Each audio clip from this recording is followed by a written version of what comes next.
We are doing mailbag video here for you folks today. Took questions from Lions Nation Night Questions, and Did You Get It This Weekend made a video about it. So we're going to go over those questions. I'm going to give you my thoughts. Love doing mailbag. Great way to, answer you guys' questions since we only go live one time a week on this channel. So at least gets more opportunity for you guys to ask questions and me give that answers. Let's go.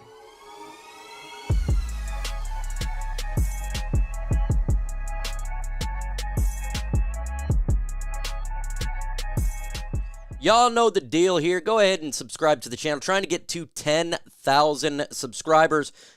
We're about 400 away. So, look, it starts right now. If you're watching this, subscribe to the channel. That's what it is all about. Let's go ahead and get into your questions for today's video here.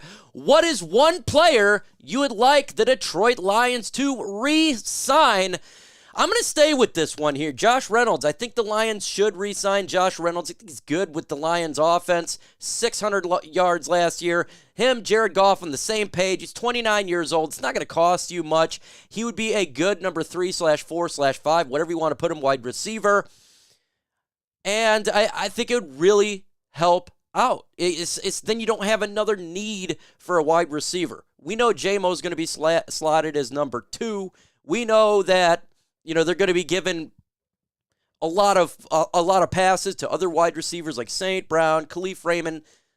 But it is important to have one of those guys that could play on the outside, and he's good for depth as well. What if there is an injury to Jameson Williams or St. Brown, God forbid, in the season? You have another guy you can rely on, and you can rely on Josh Reynolds. I keep saying this. Yes, the NFC Championship sucked, but he's been good pretty much in every other game, so bring him back. That would be great. I'd like to bring Jonah Jackson back. I don't think that's going to happen there. They already brought Jalen Reeves-Maybin back. So, look, it's all good. I'd like the Lions also to re-sign Craig Reynolds. Super easy deal to get done. He's not going to cost you anything. He's a good number 3. Number 3 don't get that many touches in the league for a game. They don't. So, he's a reliable. He can come in as a number 2 if there's an injury. We've seen it. Easy, cheap re-sign, get it done. So let me know in the comment section right now, what is one player you want the Lions to re-sign? Next question here. Will the Lions win the NFC North this season? It's going to be difficult to win the NFC North. And I know a lot of people be like, oh, it's automatic that the Detroit Lions are going to get it done. It's not automatic. We don't know what's going to happen to the rest of the NFC North. Maybe the Vikings get a rookie quarterback. Maybe the Bears get a rookie quarterback. And you still got to deal with the Chicago Bears. Look, if they're both rookies, quarterbacks for those two teams, I think the Lions would have the odds-on favorite to beat them. And then it's the Green Bay Packers up there. But it's a tough division. It's a legit tough division. But I do have the Lions winning the NFC North. They're still a better football team. We got to get better defensively, and I think they're going to do that. But overall, from a talent perspective, the Lions got the best roster right now in the NFC. The NFC North. They do got the best roster right now. They still got, obviously, moves to make this offseason to continue that. Now, the Bears, they got a ton of cap space. They could go in there, and what if they get another pass rusher in free agency, a dominating one? Ooh, then you get Montez Sweat, say they get a Josh Allen. That could be scary. And we don't know exactly what's going on with the Vikings. Could Kirk Cousins comes back? I think if he does come back, it makes it difficult. I think it does. But I do have the Lions win the NFC North. It's probably could be the toughest division of football this year. So it's going to look. The Lions may have less wins, but may still win the NFC North by like 11 wins. Why? Just because they could win it by 10. Because the division, I think there's going to be Lions probably win 3 out of the 6 NFC North games. They split with everybody. It's very possible that happens this year. I want them to beat them all, but it's a good division. Who is a draft sleeper for the Lions? I like BB guard. I think he'd be a great option for the Detroit Lions, 2nd, 3rd round. I want the Lions to get better at the guard position because I am a little bit worried with a lot of questions coming up this year and next year for the interior of the offensive line. And if you can get a top-notch guard in the 2nd or 3rd round, BB could be that guy. He's immediately would be a starter, kind of like a Larry Warford type of player. So I think that could be a nice option for the Detroit Lions. I know it's not crazy to show love to offensive linemen. But folks, it's very important for this team, and he can come in there. And I don't think he's a first-round pick. I don't think he potentially could be in the third round. But since we picked somewhat decently early in the third round with the Minnesota pick, that could be an option there for the Lions. You got 2 third-round picks. Maybe they trade back from the first round and pick up an extra pick as well and get a BB that way. But he would be the guy I would like the Lions to get. I wanted Osiris Torrance last year. BB's my guy this year. Not necessarily the best guard in the draft, but I think the Lions could do well by getting him, securing one of these guard spots this year. And the next year, you probably got to do it again, maybe potentially at center with Frank Ragnow. So we got to work on this offensive line, continue to make it strength to strength, and don't let it creep out just because we need help on defense. Still need help on that offensive line. Who will have a breakout season in 2024? Well, before I answer it, who do you think has a breakout season in this up-and-coming season? Name the player. Me? How about Jameson Williams? He was doing really good at the end of the year, halfway through the year. He's going to be a number 2. He's going to be on the field quite a bit this year. I think Jameson Williams will have that breakout season. He's starting to develop more into a high-end, I want to say high-end, but a quality route runner. He's really good in Alabama with the route running, but it's been a little bit of slow here in the NFL, obviously with the injury as well as being suspended. So inability to really get in those routes as much as you would like, but he really developed into a good route runner and a possession receiver. So he's working on his game, and he's getting a little bit better. He is getting a little bit better, and that's all you want to see from the young man. He will get targeted quite a bit this year. Why? Because he was catching everything, and Jared Goff was really relying on him. So I say Jameson Williams has a breakout year, maybe gets over 1,000 yards receiving. I could see a situation like that. Good player. Happy he's on the team. I know a lot of people was giving him grief early on, and I said just hold your horses and wait. We waited, and it really started to develop, and he could be a breakout this year. It would not shock me at all if he's a breakout star. He continues with that route running, the way he's catching the football, and he'll be on his way. He'll be on his way. Do you put a lot of stock in the NFL Combine?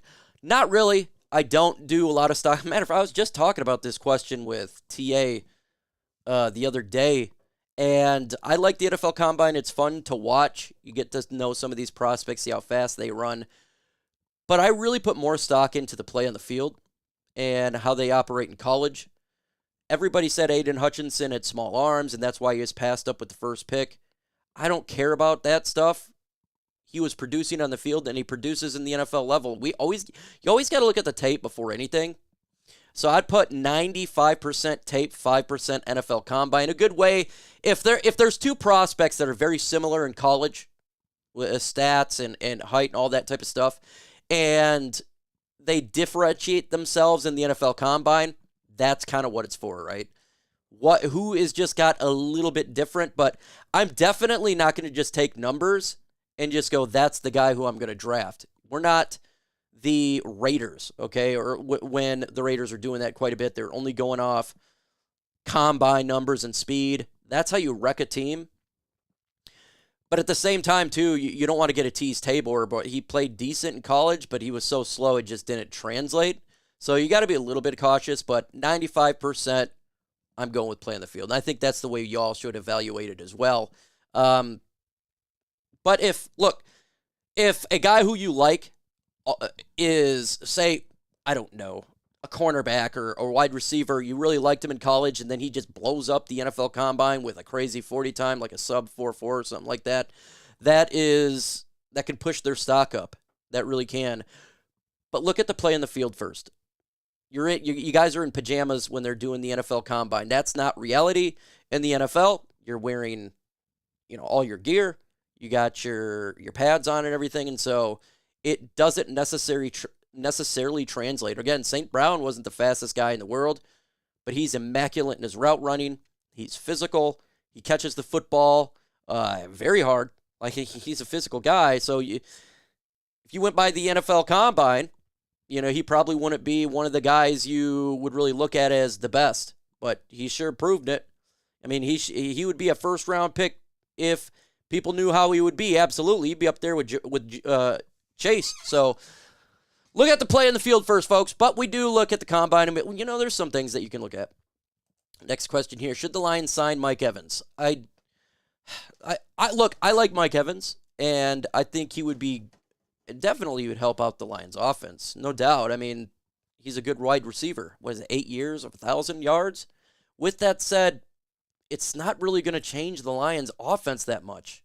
It really wouldn't, because you can't go too much higher than what, second or third on offense, when you can take that money and get the defense much improved, specifically the secondary.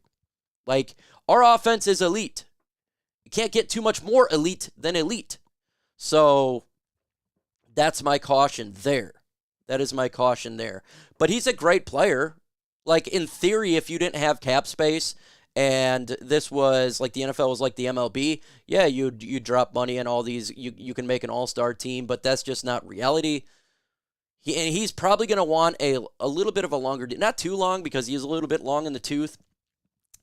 Just, I don't think it would be smart for the Lions to waste a lot of resources on a wide receiver that it's not going to change the offense too much. It will be better, but not too much better. But when you could take that money and sign a cornerback and take a significant jump, from defense perspective, I think that's the best way to go. And we run the football quite a bit. Play action, pass. You got Jameson, Williams, St. Brown. We got weapons there, so.